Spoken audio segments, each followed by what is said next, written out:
Good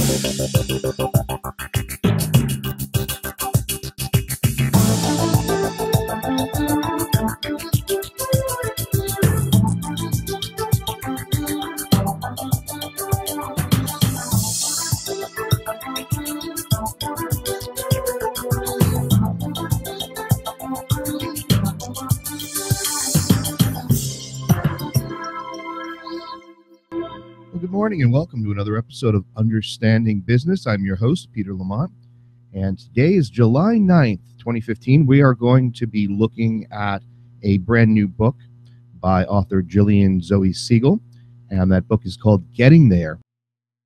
It's a great book. It's just really, I can't say enough about the book because what she does in the book is she takes a look at all of these successful people, and I'm talking about big name people. For example, she interviews Warren Buffett, Kathy Ireland. She interviews Ian Schrager, Anderson Cooper. Just Jeff Kinney, a ton of people. And it's, even Michael Bloomberg got an interview. And it's really amazing because she went in and persevered to get these interviews.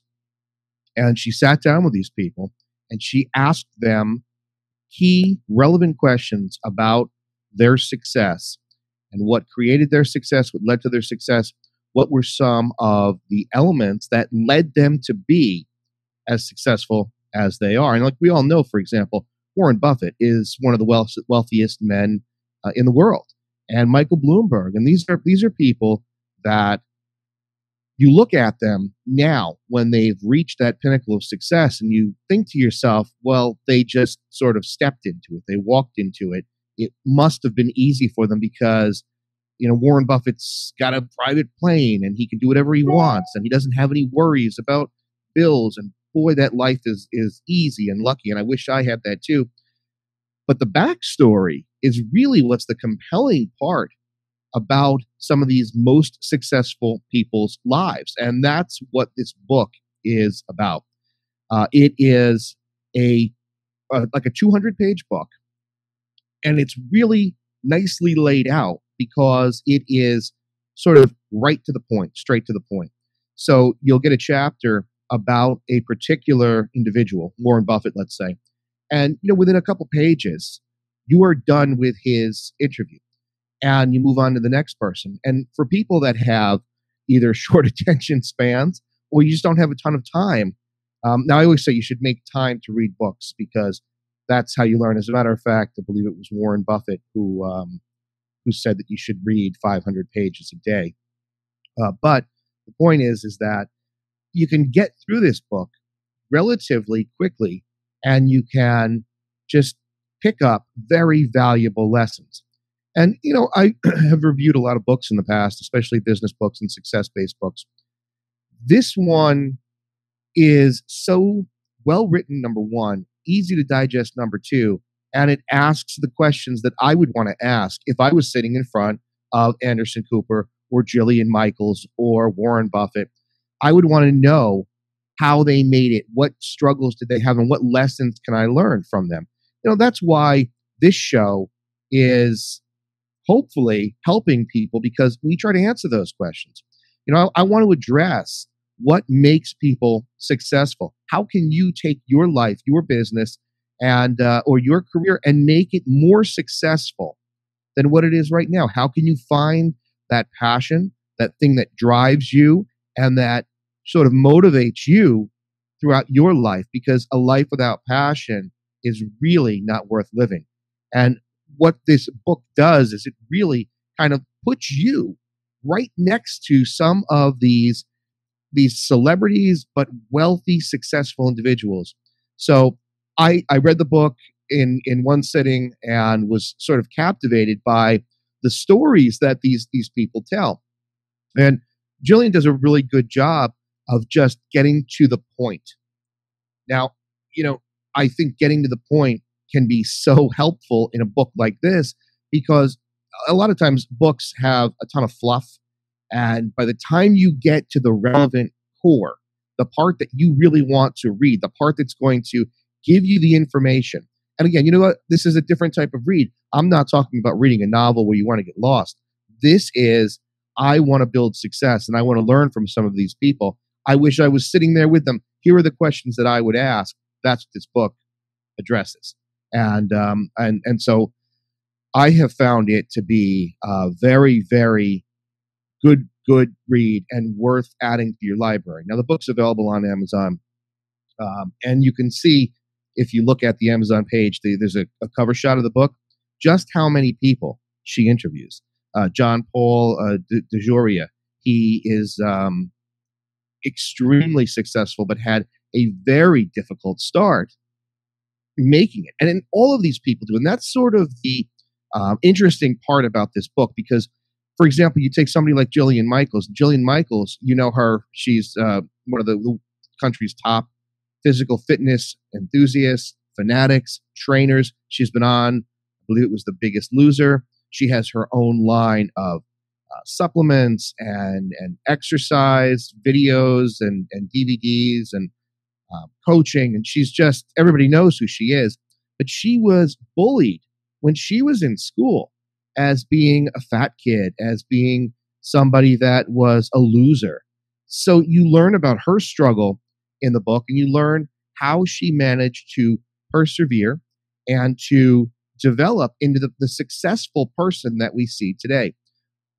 So what I want to do is I want to talk about some of the main themes that run throughout these successful people's lives. And instead of getting into each individual person, that you can read the book for that. I'll put a link to this book on UTLRadio.com. So if you're interested in picking it up, it's available for Kindle or it's available in hardcover. That link will be there on the website, and you'll be able to pick it up and check it out for yourself. So I don't want to get into the individual stories. I'm going to leave that to Gillian to tell that story. But I want to talk about some of the overlying or underlying themes to success of some of these people. And by far, the first key to success is hard work. And we've talked about this tests, and all of them. Like last week, we talked to Lee Cockrell, the former vice president of Disney World Resort.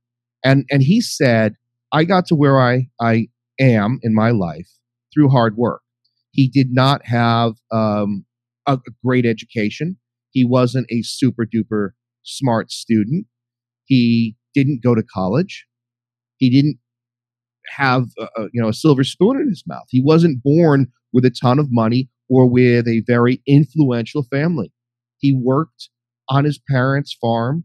He was a what we would consider a blue collar worker, and he credits a lot of his success to that hard work that he had to do as a kid. So if you look at this book, Getting There, that for me is the main takeaway that I can pull out from all of these successful people. Hard work is key. And a lot of times people will say to me, well, I work hard. As a matter of fact, we had a question that I think I want to address now instead of later, because it really does deal with this issue of hard work.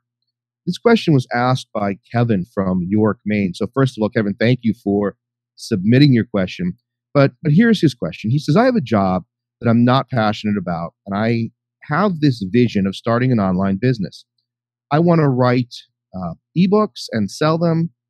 I work hard and follow examples of others, but I'm having trouble building any momentum. What advice would you give me in this endeavor? So I think, first of all, it's a very good question, because a lot of us, I think, struggle with the same thing. But what we can extract from this question is a couple key points. First of all, he says clearly here that he has a job that he's not passionate about. Now, I think that the theme throughout the book being my main takeaway being hard work, I think the next most important element that I see from these successful people is hard work and then passion. So there's no point in working hard if you're not passionate about something. In fact, if you're not passionate about what you're doing, you're not going to want to work hard. So they go hand in hand.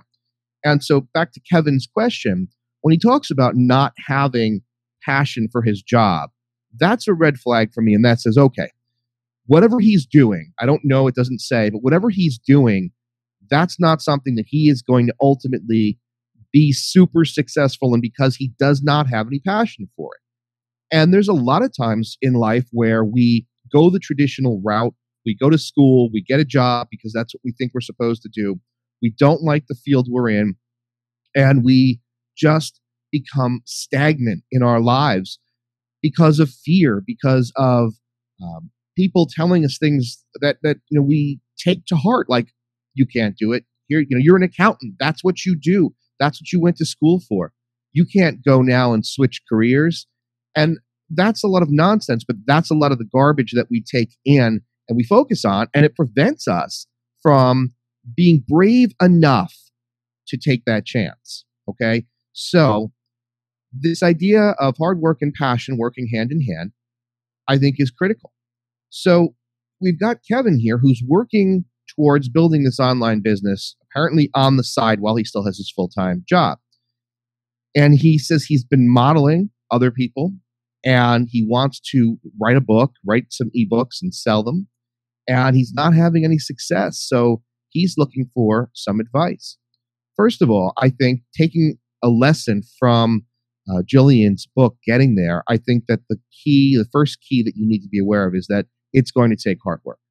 There is absolutely no substitution for hard work. There's no substitute for it. And I think people get caught up in it because it looks easy. It looks easy. I look at Gillian's book and I see the people that she's interviewed. And I say to myself, that looks easy. And I think a lot of people will have that same reaction. Oh, that looks easy. I could do that. Well, then why don't you do it? And I think that the reason most people don't do what they want to, or what they're passionate about, what they want to try to succeed in, is because of fear of rejection, fear of failure, fear that it's going to change the comfortable dynamic of their lives, even if they're not thrilled with their lives as they are right now. I'll touch on that in a second, but I think when you look at somebody who is successful, the first thought most of us have, and it's not a good thought to have, but most of us have the thought that it's easy. They knew the right people, they stepped into the right circles, and that's how they did it. Well, it is true that some of these successful people, like Michael Bloomberg, for example, did meet with the right people. But if you read the book, Michael Bloomberg talks about how he was able to get into these circles. And it wasn't by luck.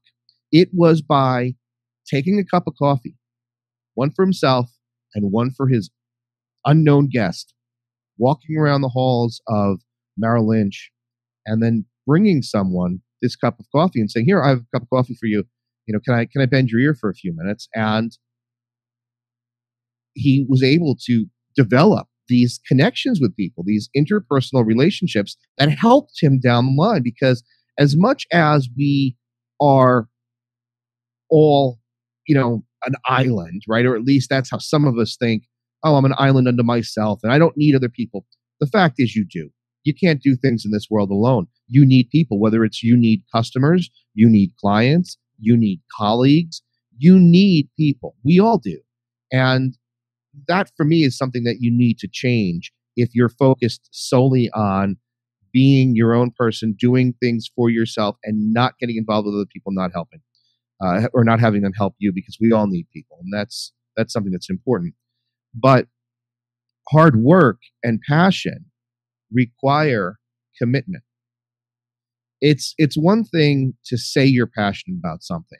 It's another thing to be passionate about something.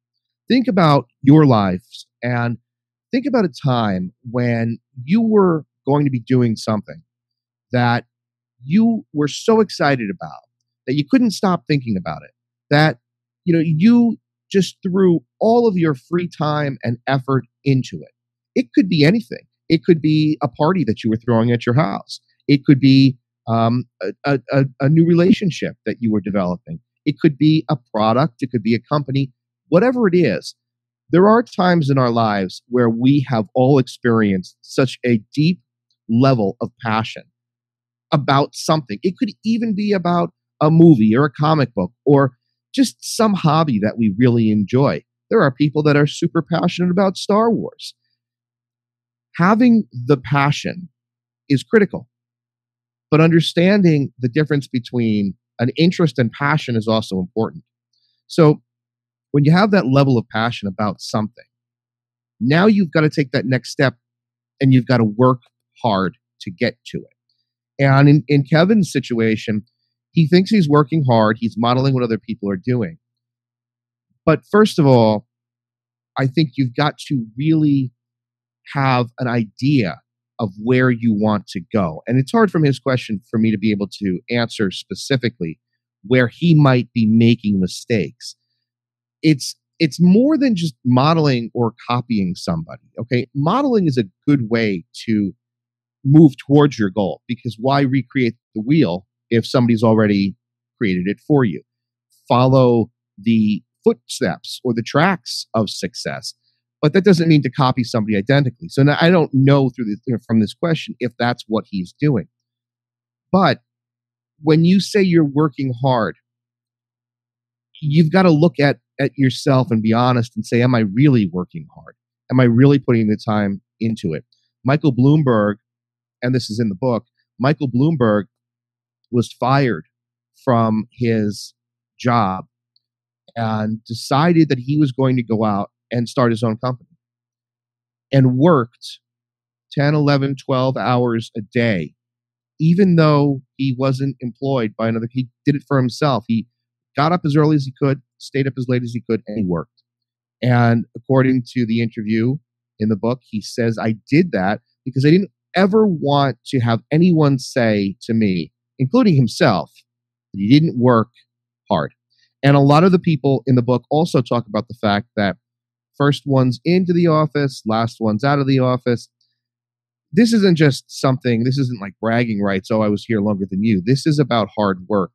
So I think that for Kevin, first of all, you're probably on the right track. You're doing the right things. You're at least understanding that you've got a passion for something different, something other than what you're doing, and you want to pursue that. And I think that that's a very important point to make, that you've got to be able to take that passion and then put in the time and the hard work and persistence. Now, we have joining us the author of Getting There. I'm going to bring her on the line. Gillian, hi, welcome to the show. Hi. Thanks for having me. Oh, absolutely. So we were talking about your book, Getting There, and I was explaining to our listeners what the book is about and my feelings about it. And I'm just going to summarize that for you so you know where we are. The book to me really is a perfect book for somebody looking to get some insight into the lives of these successful people. And your book, is not lacking at all in successful people. You've interviewed some of the most influential people in the United States. And the book, the way that it's written, it's so easy to get through, and it helps me sort of just focus in on the answers to the questions that I would want if I was sitting in front of these people. So first of all, I think you did an excellent job with the book.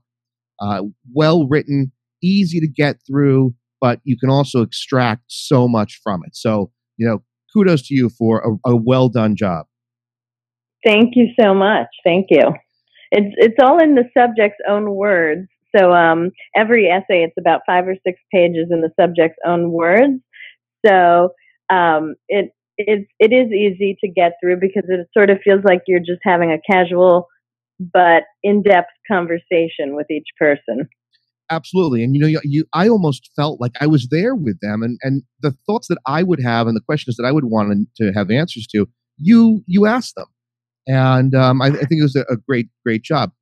Now, I know that then our minds think alike. I know you've done a lot of interviews, and people have always asked you about the lessons that we can learn from these famous people. But before I get to that, I want to ask you about your own journey to getting there, because we can learn just as much from you as we can from the people that you interviewed. So my my understanding of your background is you went to school, you went to Cardozo Law School, and you came out of law school and decided to become a photographer. How did that happen? You know what? I kept thinking, am I going about planning my career in the right way? And I knew I was pretty young in the game, and that I should really sort of pause and think about things. And then I heard actually a commencement address at my alma mater at the University of Michigan, and it was given by Kathy Geisweit, who is she had the comic strip Kathy. It's no longer in existence, but it was very popular back then. And she said something along the lines of that you should think back on all of the courses you took, and make a list of those, and that if you remember what you love, you'll be able to do anything. You'll know who you are, and you'll be able to do anything. And basically, that's a huge theme, in success. It's doing something that you're passionate about, because nothing is easy. And if you're passionate about what you're doing, that is what gives you the fuel to really give it your all and get to the top. If not, you're competing with a lot of other people who are passionate about whatever it is. So I thought back on my on the courses that I took at Michigan, and I loved my photography course. So I figured I would start there, and I took some courses at the International Center of Photography in New York, and then I did my first book, which was called New York Characters. And in that book, I photographed and interviewed people who were famous in their own little subculture of New York, and basically, it was an exploration of what makes New York such a special city. And my thesis was it's the people. So it's sort of like I explored the human architecture of the city. And anyway, one thing leads to another, and that's how everybody's path sort of evolves. And so my next book, Getting There, it's a lot more about the writing. I also photographed people, but it's a lot more about what they had to say. I love the fact that there's photographs in there, because it makes it easier to connect with somebody when you can look at them. It makes the whole experience feel more personal, like you said, how it feels like you're with each person. Right. But that's sort of how I got to where I am. I could go into more detail, but I don't know how much time we have or how much detail you want me to get into. So well, let me ask you this question, because I think this is an important one to sort of pull out from what you were saying. You went to law school. All right. Law school is not easy. It's not cheap. And most people go to law school coming out and they're going to be a lawyer. I think a lot of times people get caught in this rut of, well, I trained to be an accountant, so that's what I have to be. I trained to be a lawyer, so that's what I have to be. But if you lack the passion, then you're going to have an unsuccessful life and career. I'd like to talk to you for a second and have you give some advice to our listeners for people who are not passionate about what they've done, even though they've set themselves on that particular career path. How do you muster up the courage to say, I just spent 4 years, 3 years, whatever it might be in law school, all this money, all this study, and now I'm not going to do anything in the field? That takes a lot of courage, because you knew that wasn't your passion. What advice would you give to our listeners? Well, first of all, we live in the real world, and people have real expenses out there and real responsibilities. So you can't, be 100% idealistic and throw all of that out the window. It's easier to do when you're younger, when you don't have a family, when you don't own any apartment, or, whatever it is. That's a lot easier. But basically, I think that a lot of times, and this is a theme in my book, but a lot of times the real risk is not taking a risk. And sometimes people are so worried about trying something new, or they're so worried about, that they've invested something in one place. They don't even want to acknowledge that it might not be the right path that they're on.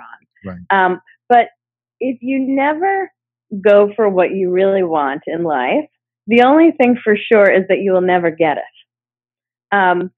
You know, if you try for something and it doesn't work out, you'll probably be able to, you know, rejoin the workforce in some other capacity and move forward. But you know, that's basically in my book. It's a book of leaders, and all of them have gotten to where they are by taking risks. You know, and to various degrees. It's not a risk where they won't be able to feed their family, but by taking a risk where they might fail, they might be embarrassed that they tried something and all their friends knew they were trying something and it didn't work out. But they put that in perspective and say, all right, big deal. So if it doesn't work out, it doesn't work out. But at least I want to try. Right. And that's the most important thing, I think, is to, you know, to give things a try and only give something a try if you're truly passionate about it, because otherwise it probably won't work. Right.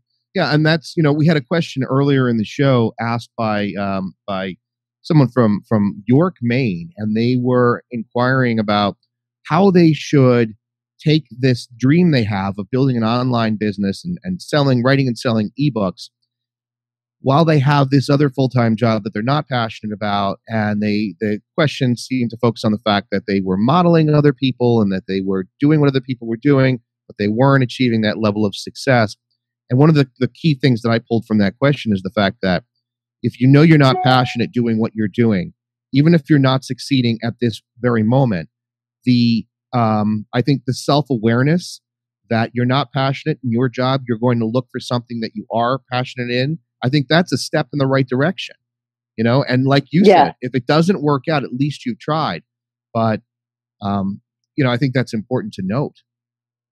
It's that kind of runs across to other aspects of life. Like if you never ask somebody, if you're too afraid to ask someone on a date, you definitely won't date that person. Right. But if you ask, you know, so you just have to not be afraid of failure, and that's like a huge theme in my book. Well, speaking about being afraid of failure, let's talk for a second about your courage, because that's what it takes. And I you know, people mince words. You went out and you contacted a ton of people, and the response, I think, is rather overwhelming. You were able to sit down with some of the busiest, most successful leaders in this country, and they made the time to talk to you. And I want to talk a little bit about your courage and your perseverance and your willingness to accept rejection. I mean, this is like the typical salesperson model where a good salesperson, you know, a door-to-door vacuum sales guy, accepts the fact that most people are going to reject him, but he keeps persevering. Let's talk about how you were able to get some of these people to be in your book. I think you know, you hit on something really key, and which is just the mindset. So I knew that I wanted to go for, you know, the A list, and I got the A list. I have Warren Buffett, Michael Bloomberg, blah blah, you know, lots of people, 30 of them. But when you know that you're setting out for something like that, you have to just realize, number one, the lay of the land, which is that all of these people are extremely hard to get to. They're extremely busy, and you will, you know, I knew that I would be rejected and ignored a lot, and that if I were to let that defeat me, then I wouldn't have a book. Right. So basically, I had to be like a door-to-door salesman, and just know that this is part of the process, and I'm going to be, instead of counting all my rejections, celebrating my victories. Because at the end of the day, people look at my 30 subjects and think, wow, what a great list. They don't ask for the long list of people who rejected me, and there were a lot of them. And that's with any business. Warren Buffett, who's the most successful investor in history, he says there's a lot of opportunities he's missed out on. There's things he knew about but chose not to invest in that he should have. But at the end of the day, he has a really, great list of companies that he has invested in, and that's made him the most successful investor in history. So no one gets everything, out there. Right. So basically, I was very passionate about what I was doing, and that gave me the fuel. I was really excited about this book. I thought it would help me, and I thought it would help other people. And I also thought that all of the people I was contacting, the subjects, would be happy. I felt very, confident that if they said yes, they wouldn't regret it. Right. That they would, I was going to treat them fairly. I was out to celebrate what they had to offer, not make them look bad in any way. Anyway, so basically it required a lot of polite persistence. And a friend of mine told me early on, don't take a no from somebody who can't give you a yes. And I remembered those words as I was going ahead, because basically there are a lot of gatekeepers out there. Right. And, busy people hire other people to deal with things. Otherwise they couldn't be the successes that they are if they had to deal with every little email and So there are a lot of gatekeepers out there, no matter what you're going after. If you're running a company and you're looking for investors, you're going to encounter gatekeepers. Whatever it is, if you're selling a product, you're going to encounter gatekeepers. So you have to get around these gatekeepers. And basically, when somebody's agent or publicist said no to me, I didn't really always take that as a real no. I knew that my target, the subject, the luminary who I wanted to interview, might not have even heard of this request or know I existed. Right. So basically, I say, if the front door is locked, try the side door. If that's locked, try the back door. If that's locked, try crawling in a window. And if that doesn't work, then try the front door again. You never know. Someone might answer. And I'll give you a real example of this, which is from Frank Gehry, who is an architect, and he's called one of the most important architects of our time. He's designed a lot of huge buildings, if you Google him. Anyway, he was one of the hardest people to get. I sent a request into his office twice, and it was rejected both times. And then I found out that my friend's father's girlfriend knew him. So she said that she would pass my request along, and she passed my request along 2 separate times, and it was ignored both times. She got basically no response and said, all right, well, because they're ignoring it, I think it means they're not interested. So then one day I thought, you know what, I'll just email his office again. This was like a year later, and I'll see. And somehow, miraculously, I got a response for the email, and he said he would do it. So that's just an example of the, persistence. Until I got a real no from somebody, something that I perceived as a real no, where I thought, it seems like my target has considered my request and decided not to do it. I didn't give up until the curtain closed. Right. And that's like the time when I had to hand my book in to the printer. I think that lesson is so important to people in business because, and even people in their personal lives, you are going to have people tell you no. And it doesn't mean that they think you're no good or that you can't do what it is you've set out to do. It's nothing personal. It's that they can't do it for their own reasons. And I think a lot of times in life, we see rejection as something personal. They said no because they don't like me or they don't believe in what I want to do. And a lot of the people that you interviewed, they had experiences where, like Michael Bloomberg being fired from his job. And all of these people, they had a tremendous amount of what others would consider disappointment and difficulty, yet they had a different mindset than people that sit back and say, woe is me, these people don't like me. What did you learn from your interviews about that? I think that that you really have to make your own opportunities in life is one thing.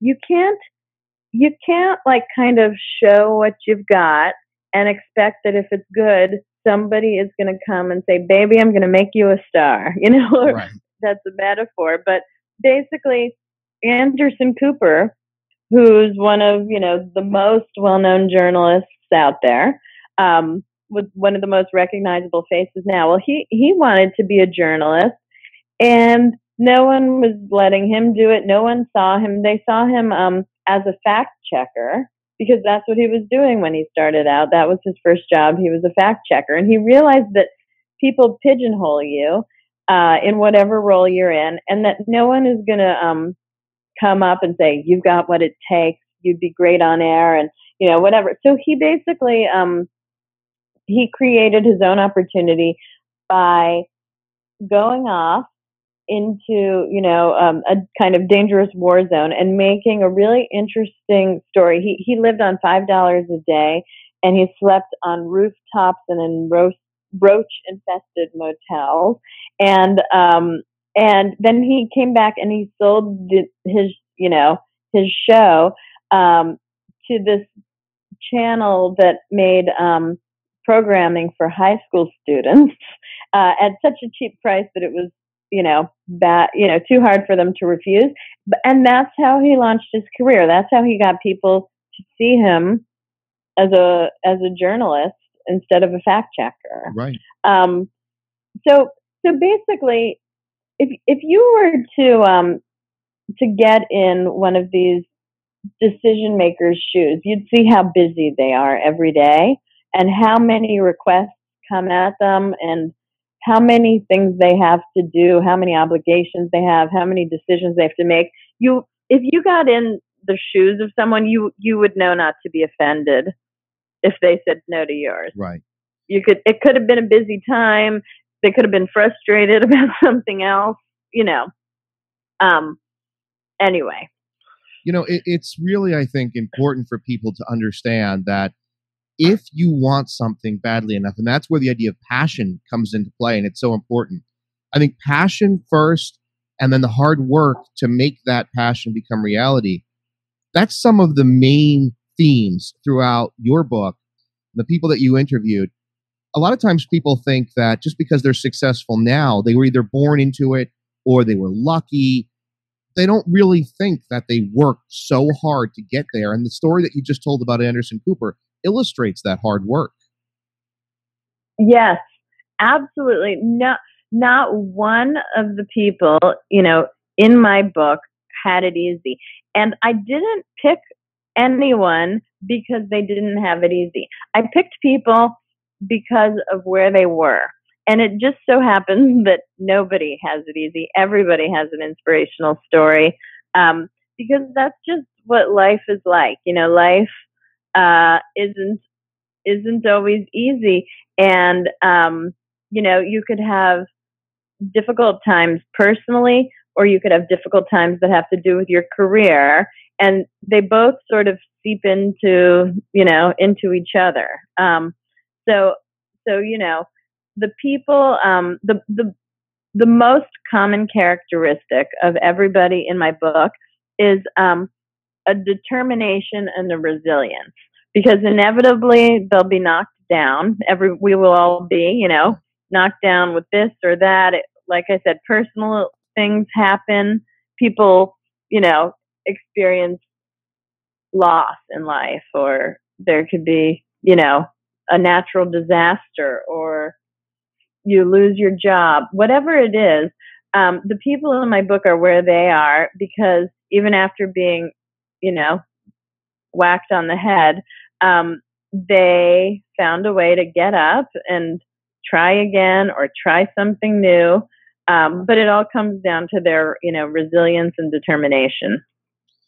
I think that a lot of times people believe that the ability to bounce back from things, the ability to be positive in the way you think is something that is, um, sort of born in you. And I don't think that people understand that those sorts of skills can be learned.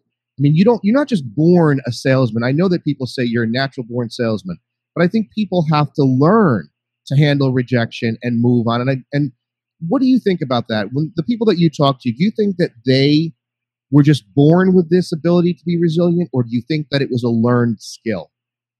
No, I don't think I think that you're definitely born with different natural tendencies, but I think if I didn't think you could learn this kind of a thing, I wouldn't write my book. Because then what's the point? You either have it or you don't. So I definitely think people can learn and people can change. And I think, one big thing is to like I've said, earlier, to do something that you're passionate about. But Warren Buffett takes this idea one step further, and he also says that you should pursue something that's within what he calls your sphere of competence. Mm-hmm.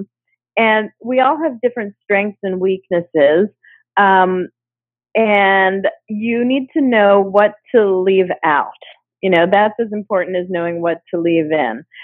So he's good at what he does, but he wouldn't be so good at what the artist Jeff Koons does, or Gillian Michaels, who runs a health and wellness empire.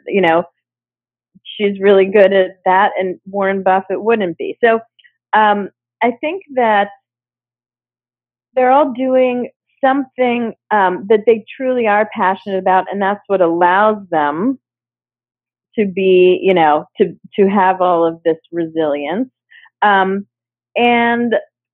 yeah, it's not easy for anyone. So an example is Gary Hirschberg, who founded Stonyfield Farms, right, the organic yogurt company. When he started, no one knew what organic meant.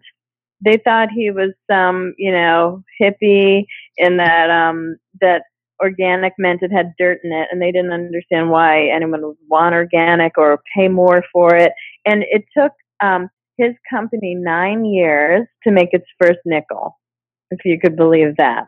But he was so passionate about what he was doing. He really believed in it, that he just, kept trying and overcame these obstacles, because he knew that, eventually people would realize it, and he was right. Yeah, and look where we are today with that. Everyone wants organic, and that's because he had this vision.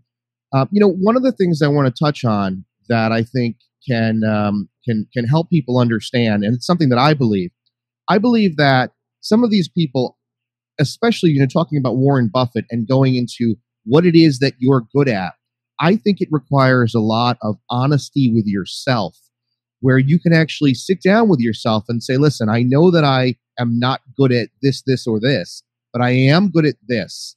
And that's where I'm going to focus. Did you experience that from these people? Definitely. It can be a painful process. An example of that is the person who is now Dean of Harvard Business School. His name is Nitin Noria. And he grew up in India, and the thing there back then, when he was growing up, and it's not like he's so old, but anyway, his parents and people in the middle class wanted their kids to be doctors or engineers. So he was sort of on the engineering track, and he went to school for that, and he would look around and he would see people doing calculations in their sleep that he couldn't do no matter how hard he tried. And he just realized that he was okay, but he was never going to really excel as an engineer.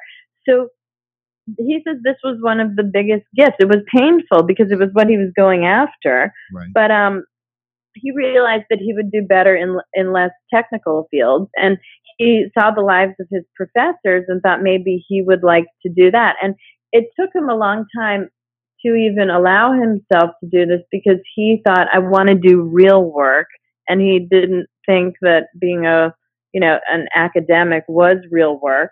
And somewhere somebody said to him, it's just a different kind of work, but this is real work. And so he allowed himself to switch paths. And now he is at the very top of his field. He's the dean of Harvard Business School. So, that's one example of somebody who went through a process of getting to know himself, and it was painful. And he had been raised to think he should do something. But meanwhile, when he changed careers, his parents were thrilled for him. Right. And I think that that's such a good lesson to learn, because this idea of being honest with yourself, it goes back to what we said at the top of the discussion. You knew that you didn't have that passion for law and wanted to do something else. That required a level of honesty with yourself, because I'm sure you had people in your lives or in your life telling you, well, you just spent all this time. Why don't you want to go pursue that field? And I'm sure that a lot of successful people have had to deal with that, where they've said, know what, I understand that that's what you think is good for me, but I know what I'm good at and what I'm passionate about. Mm-hmm. And, another thing I think that's important for people to know is that careers have chapters, and that you don't need to be pigeonholed. So just because you're doing one thing doesn't mean that that's the way you have to do it for the rest of your life, or that's what you have to do for the rest of your life. And a lot of people, change directions and branch out into different things. That's just another thing to remember. Like you don't have to limit yourself. And a lot of people sort of feel like they do, or they're on a track and that they should be on a track. An example of that is Gillian Michaels, who I spoke about before. She now runs a health and wellness empire. But she only got on her path. She was actually being a talent agent earlier in her life, and then she got fired from that job, and she decided to do something that she loved, but that she didn't think was a real career earlier. She felt sort of bad about herself, saying she was a trainer. Right. But then she allowed herself to do what she loved, and I think when you do something that you love, there's no end to what you can produce out of it. So you can be an entrepreneur, of anything pretty much. You could take any interest and do something entrepreneurial with it and build something big with it. But the starting point has to be something you're interested in truly. And if you're not going to want to put the time in. You're not going to be able to look past the negativity that you're inevitably going to receive from people, and then you'll fail. So I think that is a good point to illustrate. I just another huge point is that everybody in my book, they're all leaders, and leaders think for themselves. So they all look around and think, okay, just because something has been done this way for years doesn't mean it's the best way, and doesn't mean that another way won't work. So that's they all are innovators, but you don't need to be an innovator in a huge way. You don't need to reinvent something as big as the internet, but you can just do something with a different twist. And questioning is really important for growth and innovation. I think that's a very good point, and I think that might help answer the question that Kevin from York, Maine submitted about him modeling other people. I think modeling is a good thing because, like you said, why recreate the wheel? But don't be so stuck in copying other people, because if you're passionate about something, you might find a new way, a better way, or something that works better for you as opposed to just copying other people. Yes. And that's the way we do it. It isn't, that's the way it's done. Isn't something that anyone in my book thinks. They think, all right, how could that be improved upon, or should it be done that way? So yes. It's absolutely true. And I think that that's a very good lesson that we can learn from the book. You think about this idea of evolution and technology growing. If people weren't questioning what we'd be doing, or what we're doing now, we'd still be walking around with those giant handheld cell phones as opposed to what we have. Yeah. And it's all about innovation and questioning. And that's one of the key focuses of the book, that all of these leaders that you interviewed questioned and pushed beyond what the bounds were when they originally, started on their path. And I think that's a great lesson. Yeah, definitely. And sometimes it doesn't work. That's where the failure comes in. Not everything, not everything works, but if you don't try it, you don't get it. That's right. Gillian, I want to thank you so much for taking the time to be on today. The book is really, and I'm not just saying this because you're on, there are a lot of books that I review or people that I speak with, and I really don't feel it. I feel it from your book. I think that it is well written. I think that it really hits home. It's easy to read, but yet you can get so much insight into some of these leaders' lives. So I really, really do appreciate the book. It's available on Amazon. We're going to have links on our show notes for those of you out there who want to pick up a copy of the book. But I would definitely recommend it because I learned a lot from reading it. And I'm sure that you, Gillian, probably learned a ton from actually sitting down with these people. Oh my God, I learned a ton. But basically, what I learned, you could learn from the book, because the essays sort of feel like you were in the room with us for the conversation, like I said, because they're in the subject's own words and they're pretty engaging. Yes.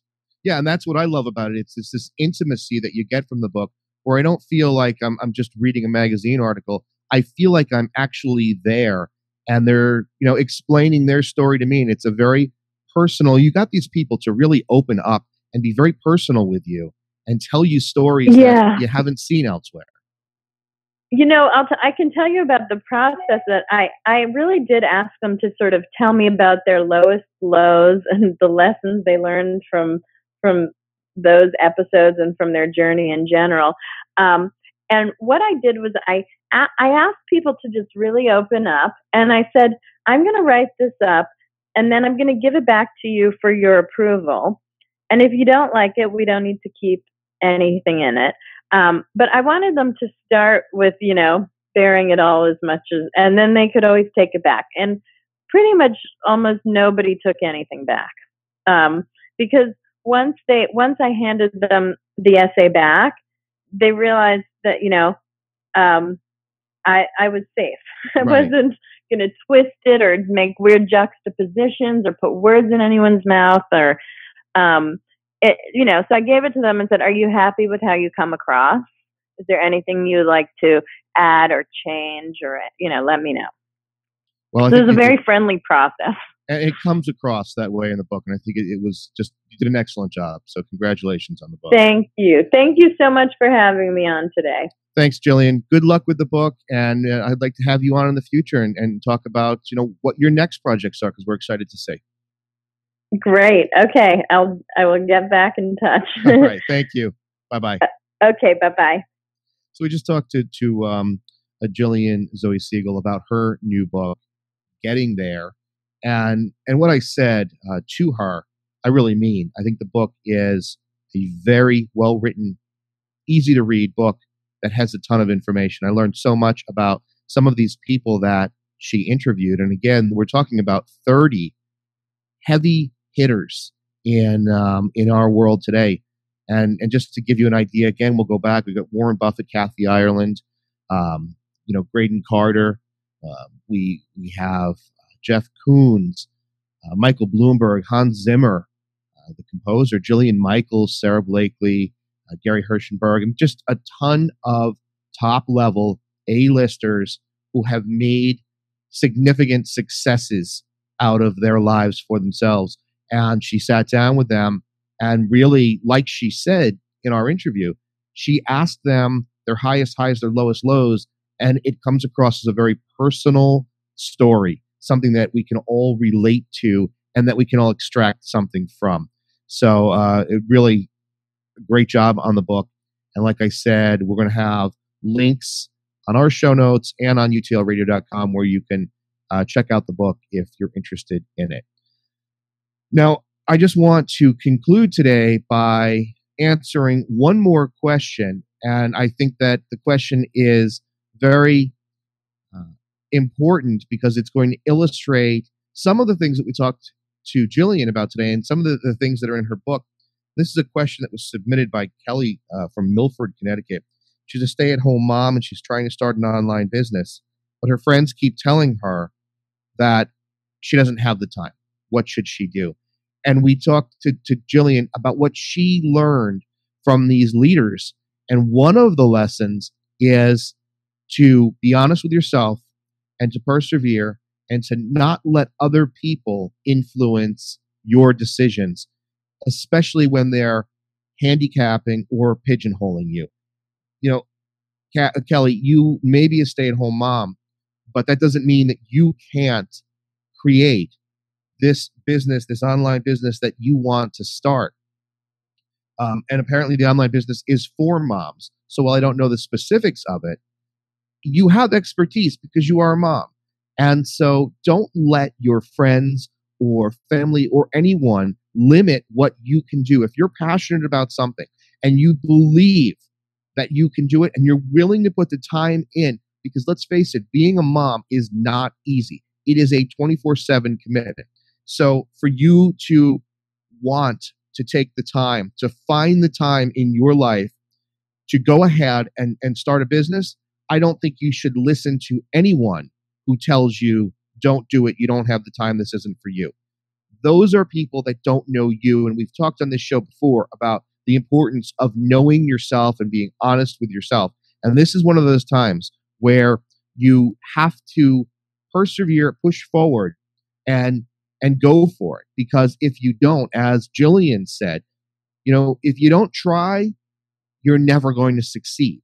So if you're looking for, you know, guidance and inspiration, you're better off in some instances, and in particular this one where you've got people telling you don't do it.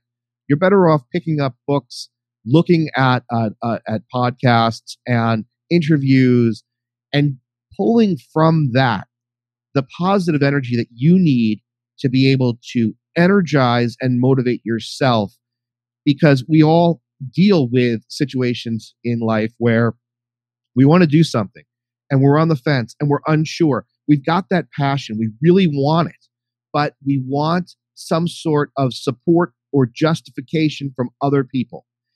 And oftentimes we don't find it because sometimes, even unknowingly, friends and family may have jealousy. They may not believe in what you're doing. They may not believe in you, although they love you. Only you know what you are capable of doing. And so I think sometimes we get so caught up in looking for that external force to justify what we want to do that we handicap ourselves and say, I can't do it. And you go back and you say, but nobody else supported me, and that's why I can't do it. You have to push past that. And the stories, the interviews, the explanations in Gillian's book, Getting There, or books like that, I think can help motivate you to compartmentalize that negativity, compartmentalize those people's opinions, because that's all it is an opinion, and push forward with your own passion. So Kelly, do not stop. Do not give up. Do not listen to people who say you're a stay-at-home mom and you're too busy. You know what you can do. You know how you can make this happen. And you know what you're capable of, and don't let anybody tell you differently. So that's a very important point to make. And I hope that books like Getting There, or some of these other books, and our show, for example, I hope that they inspire you and motivate you to keep moving forward at all costs. One other point I want to make is what Gillian was saying about the idea of being rejected. She has a book of 30 people, 30 A-list top-notch leaders today, whether they are media or investing or whatever it is, music, health and fitness, she reached out to these people and she was able to gather 30 people to sit down with and interview them. But what she said is that you didn't ask her, you don't see, you don't know about all of the people that she contacted where she received a rejection. And that didn't stop her. I mean, the lesson in Gillian's book is twofold. It's the lessons that we can learn from the people she interviewed, but also the lessons we can learn from her in writing the book, because she put herself out there, contacted people, asked for FaceTime to interview them, and a lot of them said no, but that didn't stop her from writing the book. We wouldn't have the book if she just accepted the fact that, oh, well, the first 10 people, 15 people, 30 people I contacted, they weren't interested. If she had reached that point and given up, we wouldn't have the book. So there's so much that we can learn from the story of getting there and her actual getting there, if that makes sense. And I want that to motivate you, and I want that to help guide you in your decisions and help you understand that just because things aren't going your way right now, just because people are telling you no, just because you've gone out and you've tried to get new clients, new customers, and they've said no, they're not interested in you. I think that as long as you are honest with yourself and willing to accept feedback, not necessarily advice, but feedback, quality feedback, where you can say, all right, listen, is the reason that these people aren't choosing me because of my product or service? Is it something that I can go out and get some honest feedback about and say, all right, why don't you like this product? Oh, I see. A lot of people are complaining about its ease of use. So let me commit to that product. But that all comes back to what we talked about a couple weeks ago, honesty with yourself and willingness to accept criticism, but constructive criticism, and be able to compartmentalize the naysayers and understand that they don't have any impact or influence over you. And so I think this book really ties up a lot of the topics that we have been talking about over the last few weeks with our guests. Working hard, clearly, is a key to success. And it's one of these old school things where I think everybody today is looking for that shortcut, that what's the magic pill that I can take to bring me success? What's the magic pill where I can go online, create a website, and automatically have passive income where I'm making $1 million a year? There is no magic pill. It is old school, what your grandparents told you, nose to the grindstone, hard work. There's no substitute. If you're not going to work hard, you're not going to succeed. And working hard and working with passion, they go hand in hand. You cannot work hard if you don't have passion. You can, but you're not going to succeed. I mean, if you hate what you're doing and you keep working at it, where are you going to go with it? You're just there to do your job. So being passionate, working hard are critical. I think that beyond that, we tie in the fact with honesty and self-reflection and the idea that you have to understand people's opinions of you don't matter, regardless of who it is, family, friends. Only your opinion of yourself matters. And you can't develop that opinion of yourself based upon others. Haven't there been times in your life when you've done something that you're proud of, but maybe you don't even share it with somebody else because you don't need them to validate you? You're proud of you because you set a goal or an expectation for yourself and you achieved it. And that's what I think we learn from getting there and from a lot of these interviews. These are people who were told, you can't do it. This won't work.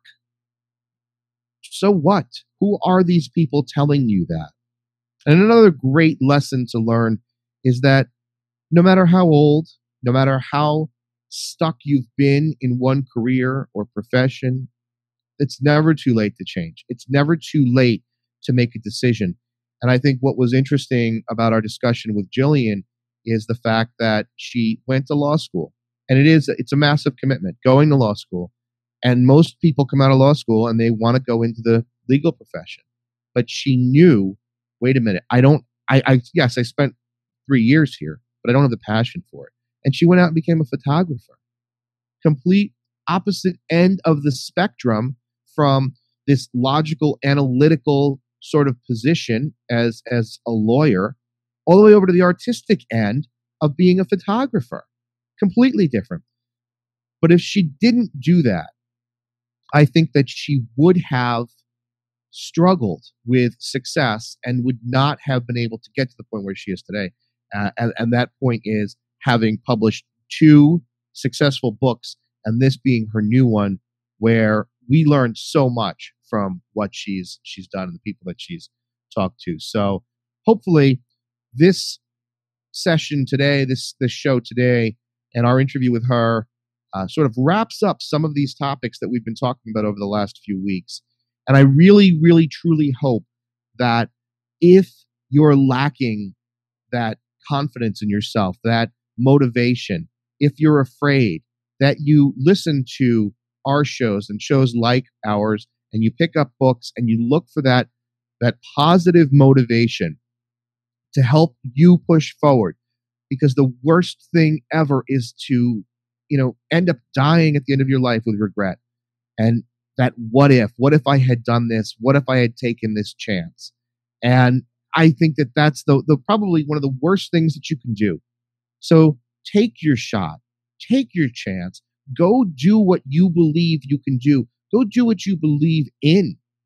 Yesterday, we had an interview on our brand new show, on another note, and on a different note, I should say, with a modern day troubadour, right? With Nate, and Nate was telling us about his experience in the music industry and how he managed to stay true to his own values and beliefs.